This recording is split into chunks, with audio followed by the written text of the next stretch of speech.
Hello, my loves. Welcome to this reading for those who have this new moon in Aries in their 7th house. That means your rising sign is Libra and or 49 minutes of Aries shows up in your 7th house. So if you haven't already watched the introduction to this Act 1 of the new moon in Aries season, you can click on the link in the description or the one popping up on YouTube. So the houses in our zodiac story represent where things happen in our lives, the area of our lives that these energies are concentrating, focusing on, and influencing. So when we talk about the new moon and the phase that it's in, we're talking about the transit of the moon, meaning where it's moving in the sky in relationship to our chart. So the sun and the moon are in the same place in the sky, in the sign of Aries, at the moment of this new moon, in your 7th house, meaning it's giving emphasis and energy to the 7th house. Now, the 7th house is ruled by the 7th sign of the zodiac, which is Libra. And so the energy here is this one-on-one dynamic, one-on-one relationships. Okay, so this is the house of one-on-one relationships. Deals with long-term partnerships, marriages, enemies, contracts, business partners. This is the area of our life that deals with the relationships that we have with one other person, just us and another person.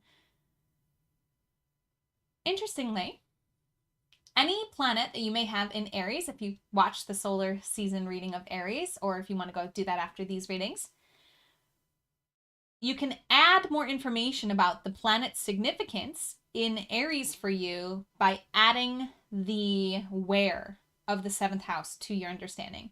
So because Aries is your 7th house, any planet in Aries will also be in your 7th house. Whole house system only, which again is why I use the whole house system, because it's very simplified and streamlined and everything's balanced and even, and I love that. So the planets that you may have in Aries, they're going to tell you what is expressing as an Aries vibration. And then the house where these are expressing are going to be in your one-on-one relationships and dynamics. That's always going to be the case, okay? Aries is always going to be in your 7th house, okay? So, yeah, hopefully that makes sense. This is my first time really adding that little bit of information in here, so I'm still getting used to how to say it, even though this is the 7th time I've said that. Still getting used to it. Still coming out a little awkward. So, thank you for loving me and my imperfection as I learn to explain these things and as I learn more to share with you guys. For the reading that we're doing right now, the new moon in Aries Act 1 wanted us to really focus on how to stay true to the area of our life indicated by our house. So how to stay true to your one-on-one relationships through the changes that are happening. We're going to find out with the Angel Therapy deck by Doreen Virtue. So if you haven't already closed your eyes, taken a few deep breaths, and opened your heart to receive the guidance most aligned for you at this time, I invite you to do that. You can call on your spiritual support team to be here with you too. Pause the video if you need more time.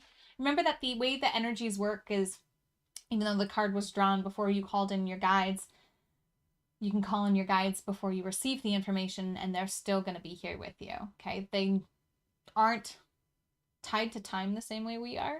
So they knew you were going to call them in prior to you calling them in. Just a little tidbit for you there. The universal laws of our spirit guides. There's your card. Visualize success. The card says, see yourself doing well in this situation and have faith in a positive outcome. Beautiful, simple. I love it. I also love that this is very Venusian. It's very Venus-like in the energy. Venus is the planet that rules Libra and the 7th house. And it's just very beautiful, which is a very Libra and Venus theme as well. And with your Libra rising, it's also very interesting that we have this Aries energy in your Libra house. Aries and Libra are opposite on the sides of the zodiac wheel. So you're always going to have this toggle of energy between the Aries vibration and the Libra vibration. So that's also an interesting thing to note here. So when it comes to your one-on-one relationships, how you're going to navigate, how you're going to stay true to them through the changes that are happening is visualize what you want to happen with them. Okay? This seems so simple, but people, we like to make things more complicated than they need to be. We like to look at the simple as too simple, too easy, it has to be difficult in order to make sense, right? There's a belief in us, a lot of us, that says that, like, if it's not difficult, it's not truth. Which is quite the opposite, I find. The more simple it is, the more true it is.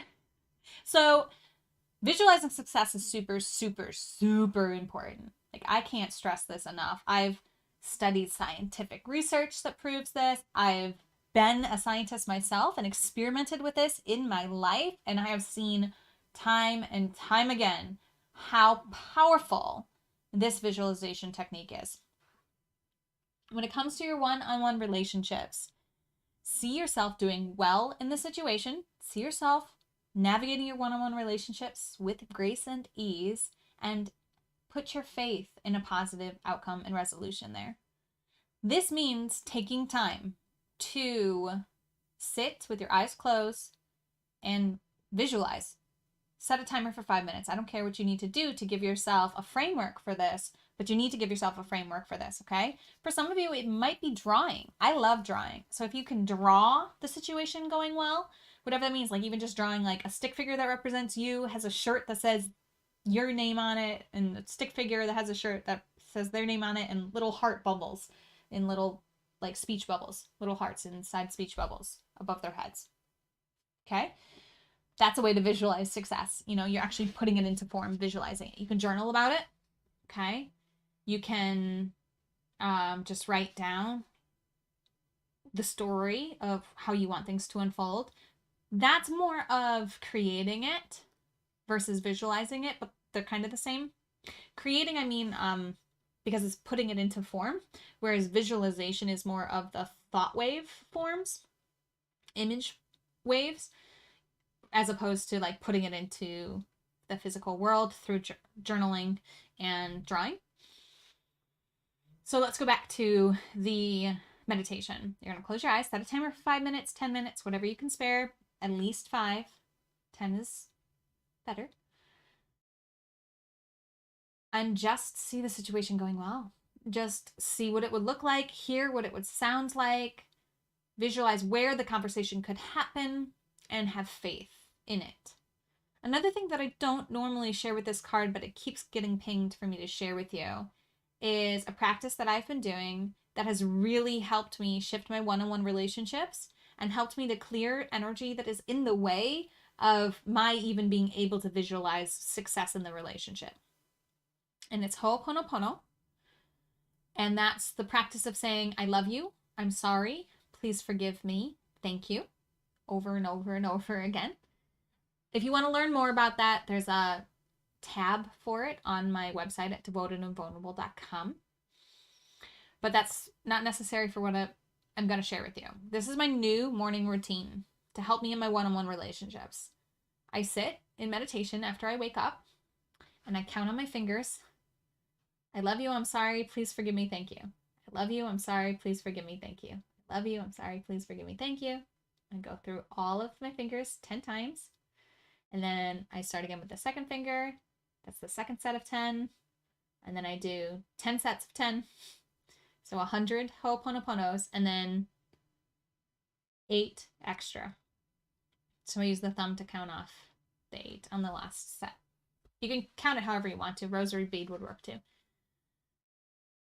And I say 108 times Ho'oponopono. And I don't say it all to the same person. I will just say it to one person until I feel like the energy that I feel towards this person is lighter, is loving, is releasing, is more aligned with what I truly feel towards them. And of course, what I truly feel towards everyone is unconditional love, but there's a lot of stuff that can get in the way of that feeling. I understand. I'm human too, I promise. And this has really been helping me. So if that feels like the visualization you want to do, or if that feels like a necessary extra step that you need to take in order to even believe in the visualizations, it's there for you. Okay, I won't go into this too much longer. I thought this was a simple card and I've taken a long time to talk about it. So let me know how this resonates. Let me know if you have questions. Visualize success in your one-on-one relationships to help you to stay true to your one-on-one relationships through the changes. And as always, namaste. The universal light within me salutes and honors the universal light within you. Namaste.